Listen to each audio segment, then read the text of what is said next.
할렐루야, 금요일 새벽 함께 하신 여러분 삶을 축복합니다. 이 시간 우리 주님께서 여러분 심령에 꼭 필요한 은혜 이 말씀을 통해 주시기를 간절히 소원합니다.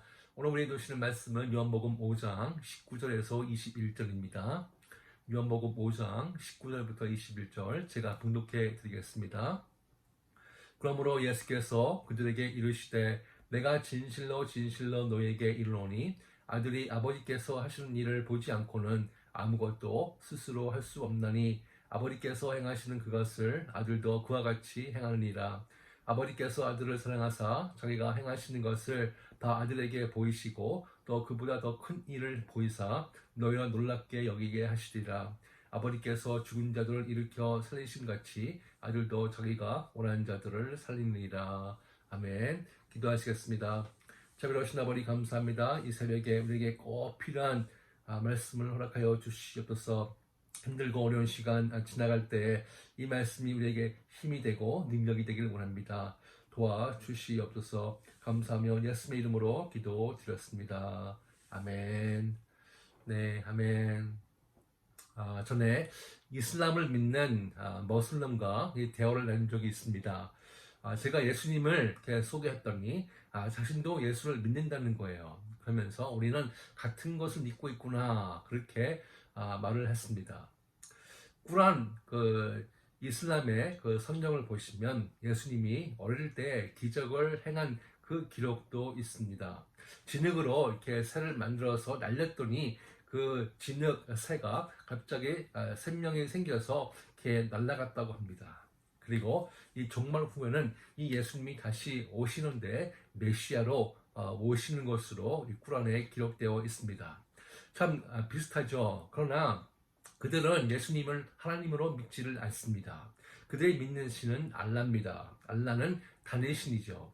그러나 우리는 삼위일체를 믿습니다. 예수님은 성육신하신 하나님으로 우리는 믿고 있습니다. 그래서 예수님을 메시아 하나님이라고 그 머슬림들에게 소개를 하면 죽을 각오를 해야 되는 것입니다. 지난 시간에 우리가 살펴봤는데요. 예수님께서 유대인들에게 엄청난 선포를 하십니다. 하나님과 나는 하나이다. 그 말을 했을 때 그들은 충격을 받게 됩니다. 그리고 엄청난 분노를 이기지 못해서 예수를 죽이기로 작정을 합니다. 근데 그 사실은요, 주님께서 숨기지 아니하시고 계속 선포를 하십니다. 그래서 바리새인들과 서기관들이 신성모독죄로 고소를 해서 주님을 십자가에서 처형시켜 버립니다. 사랑하는 성도 여러분, 이 신비로운 삼위일체의 진리를 우리는 완전히 이해할 수 없지만은 믿을 수 있는 여러분 되시기를 축복합니다. 오늘 본문에서도 우리 주님은 나와 하나님 아버지는 하나라고 강조를 하고 있습니다. 19절 보시면요. 그러므로 예수께서 그들에게 이르시되 내가 진실로 진실로 너에게 이르노니 아들이 아버지께서 하시는 일을 보지 않고는 아무것도 스스로 할 수 없나니 아버지께서 행하시는 그것을 아들도 그와 같이 행하니라 그랬습니다. 지금 아들 되시는 예수님은 하나님 아버지와의 그 관계에 대해서 설명을 하고 있습니다. 나 아들은 아버지의 일을 행하는 것이고 나 아들은 아버지의 뜻을 이루는 하나의 관계라고 설명을 하고 있습니다. 그러시면서 지금 자신이 하고 있는 모든 일들은 하나님 아버지께서 하시고자 하는 일이라고 말씀을 하시면서 이렇게 나와 아버지는 하나이다 강조를 하고 있는 것입니다. 여러분, 6월절날 성전에서 상인들과 동문을 내쫓고 동전을 바꾸는 테이블을 뒤집고 그 성전에서 이 성전은 내 아버지의 집이다. 이 집은 기도의 집이다. 선포를 하신 것. 안식일날 병절 고쳐주신 것, 그리고 안식일의 주인은 바로 나라고 선포하신 그 모든 것은 아버지와 나와 하나이기에 사실 아버지께서 하신 것이다. 그렇게 주장을 하시는 것입니다. 사랑하는 여러분, 아들 되신 예수님과 아버지 하나님과의 관계는 하나가 되시는 아주 특별한 관계입니다. 그 관계는 완벽합니다. 그 관계는 완전합니다. 그 안에 기쁨이 있고 그 안에 신뢰가 있고 그 안에 사랑이 넘친다는 것입니다. 저는 여러분 한 분 한 분이 아버지 되시는 하나님과 그런 관계를 가지시기를 축복합니다. 우리의 죄로 무너진 하나님 아버지와 관계가 예수 그리스도의 보혈과 피로 회복되기를 축복합니다. 그 관계가 회복이 되면 우리 안에 진정한 기쁨과 평강과 이 사랑이 회복이 되고 영원히 하나님과 동행하게 될 줄로 믿습니다. 여러분, 아버지의 재산을 들고 떠났던 그 탕자 기억하시죠? 모든 것을 다 날리고 거지가 되어서 이제 죽을 수밖에 없는데 그가 아버지께로 돌아가기로 작정을 합니다. 아버지는 그 아들을 기다리고 있었습니다.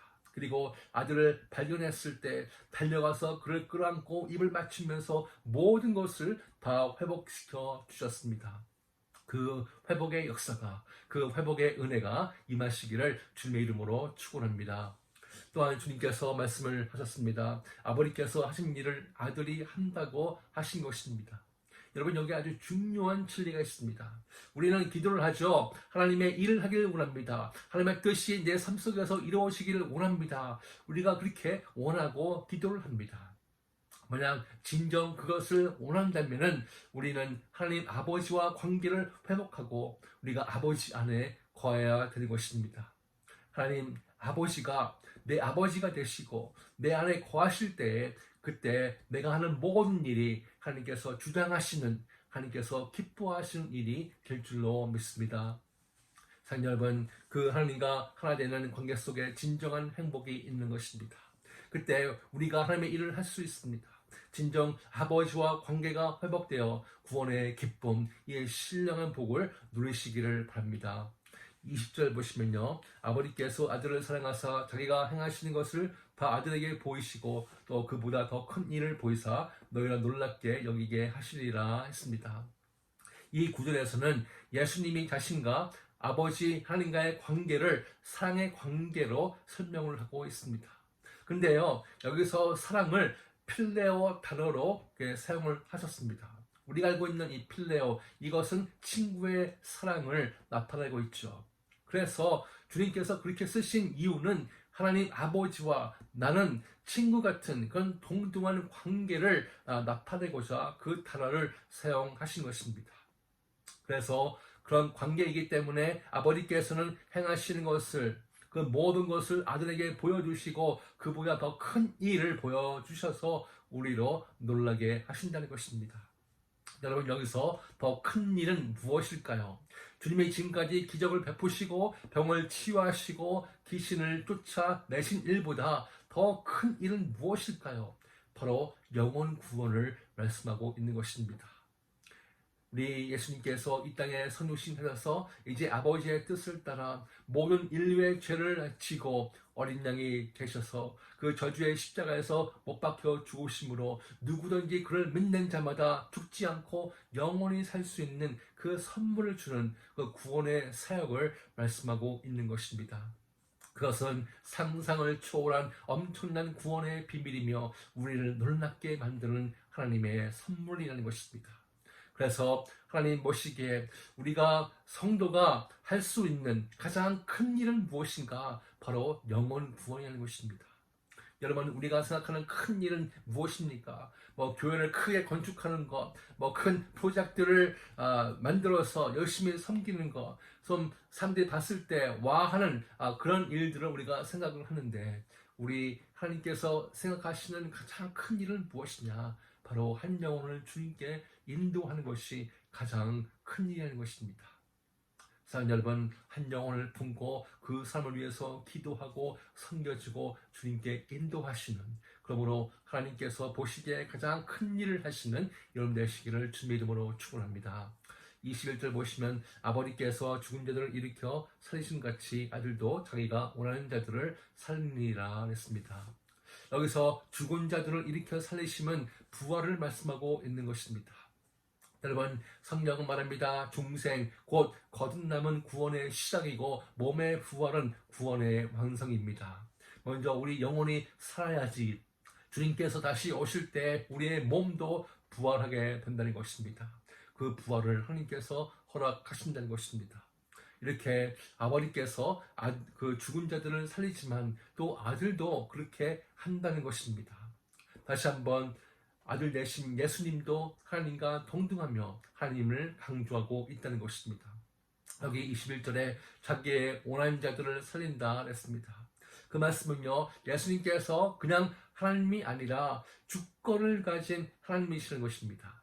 누구는 선택을 받고 누구는 받지 못합니다. 제가 25년 동안 사역을 하면서 지켜본 것은요, 제가 수없이 복음을 전했지만 어떤 사람들은요, 교회를 끊임없이 오지만 정말 예배를 수없이 들으지만 이 복음을 들어도 복음을 받아들이지 못하는 사람들이 있습니다. 또 어떤 사람들은요, 정말 구원을 받을 자격이 없는 아주 악한 삶인데 그 한 번 복음을 듣고 그 인생을 주님께 드리는 그런 삶을 제가 봤습니다. 정말 하나님의 은혜고 하나님의 주권에 의해서 구원의 역사는 이루어지는 것을 볼 수가 있습니다. 내가 만약 구원받은 것이 확실하다면 정말 감격과 감사의 마음으로 주님 앞에서 살아가시기를 바랍니다. 오직 주님의 주권으로 여러분은 선택을 받은 것입니다. 만약 교회는 수십 년 다녔는데 아직도 확신이 없다면 무릎을 꿇고 주 예수의 이름을 부르시기를 바랍니다. 하나님의 자비와 긍휼하심으로 구원해 주실 줄로 믿습니다. 이 놀라운 은혜가 임하시기를 주님의 이름으로 축원합니다. 기도하시겠습니다. 이 시간 우리가 말씀을 붙들고 간절히 기도하기를 원합니다. 예수님과 아버지 하나님은 하나가 되십니다. 동등한 위치에서 하나님의 일을 하십니다.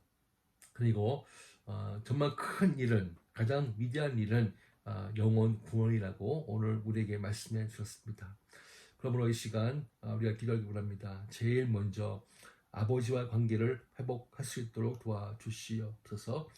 그 안에 진정한 기쁨이 있고 자유가 있습니다. 그 안에 신령한 복이 있습니다. 그것을 누릴 수 있는 우리가 되기를 원합니다. 그러므로 우리가 아버지께로 돌아가고 이 관계를 회복시켜 주셔서 하나님의 일을 할 수 있는 우리가 되게 도와주시옵소서. 기도하시고 정말 주님께서 가장 귀히 여기시는 그 사역, 이 영혼 구원을 위해서 우리가 모든 것을 드릴 수 있는 우리가 되게 도와주시옵소서. 기도하시고 우리 가정을 위해서, 우리 교회를 위해서, 이 나라와 우리 조국을 위해서 간절히 기도하겠습니다. 또 코로나 종식을 위해서, 또한 세계에 있는 모든 교회, 또 우리 성도님들 또한 핍박과 순결당하고 있는데 그들을 위해서 기도하시고, 또 우리 신영철 선교사님 부부를 위해서 기도하겠습니다. 함께 하신 여러분 주님으로 축복합니다. 오늘도 성령님께서 강력하게 역사하시고 동행해 주셔서 승리하신 연 되시기를 축복하며 우리 같이 기도하시겠습니다.